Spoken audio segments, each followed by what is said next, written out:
I can say this about Astrotourism to the folks watching. It's over your head. In 2016, a New World Atlas showcased light pollution. Here's Idaho, and you can see the crescent created along the I-84 corridor.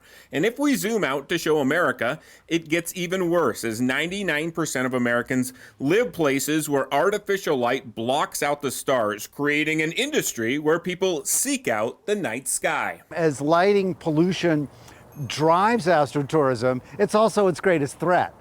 So even now, as Boise continues to grow, its light is starting to show up on the horizon. And on the horizon sits the Central Idaho Dark Sky Preserve, encompassing 1,400 square miles from Sun Valley to Stanley and beyond.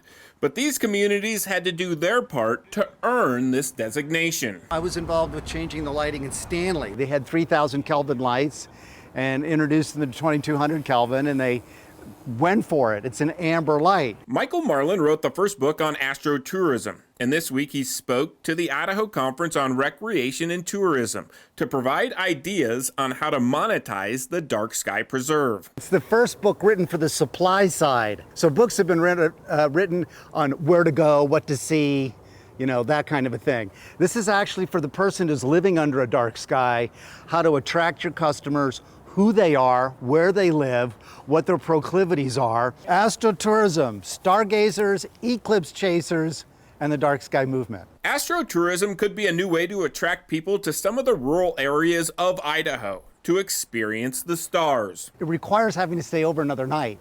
And it's staying over that night. You get the hotel, you get the gift shops, you get the restaurants and everything else. It takes the stars of the Milky Way hundreds of thousands of light years to reach Earth, only to be swallowed at the end by our artificial light. I did learn that white light is worse than amber light if you want to do your part, but let's face it, none of us want to walk down a dark alley either. It will continue to get worse. It doesn't get better. Steve Dent, Idaho News 6.